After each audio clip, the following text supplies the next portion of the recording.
Hey, Dr. Jamie here, answering one of my favorite questions. What are the top 3 things that you treat in your clinic when you're treating pelvic floor disorder? Number 1, pain with intercourse, pain with sex. That can be testicular pain, that could be penetrative pain, that can be ejaculation, pain with ejaculation, that could be pain, clitoridynia, pain with orgasm, clitoral orgasm.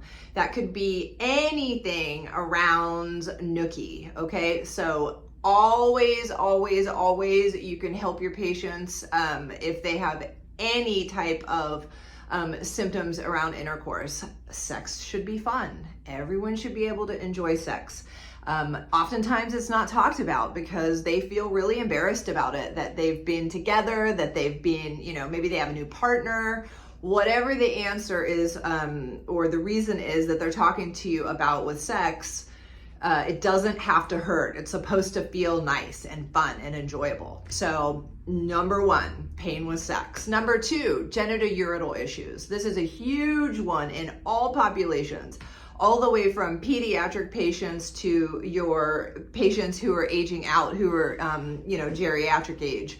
These types of things that we see in clinic most often is urgency, right? Frequency, nocturia. They're getting up in the middle of the night 4 and 5 times. Nobody wants to get up in the middle of the night 4 to 5 times.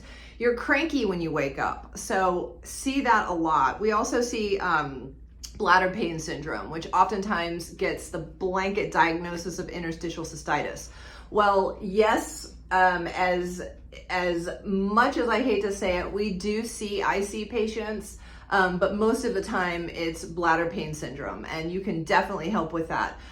You'll also see with genitourinary issues, just burning in the urethra. Have you ever had that patient who comes in and they say, yeah, I just have pain at the tip of my penis? Well, guess what? The urethra exits at the tip of the penis. So it could be urethral pain, burning, tingling, that type of thing. So genitourinary issues, close tie to number 1. I would say they're probably neck and neck.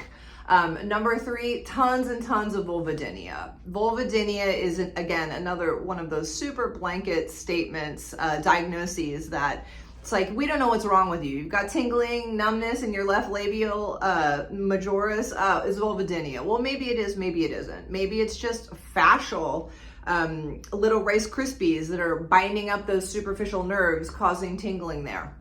But see a lot of vulvodynia. And a bunch of other stuff. I actually had to make notes because I see so many crazy things in clinic. It's crazy. We see levator ani syndrome in clinic, hypertonic pelvic floor in clinic. I see pudendal neuralgia. That's another one that we see all the time. Vestibulodynia. See that all the time too. And guess what else? For all of you fertility people, endometriosis. This type of work is absolutely essential for your patients who have endo, okay? And also too, postpartum. Tons and tons of good stuff here. So come to my pelvic floor class. It's at the end of January. We are looking at January 26th through the 28th in Tampa, Florida. Seats are filling up. I would love to see you there. It's super hands-on, really, really dynamic. It's just a lot of fun. So hope to see you there. Please sign up and I will see you then. All right.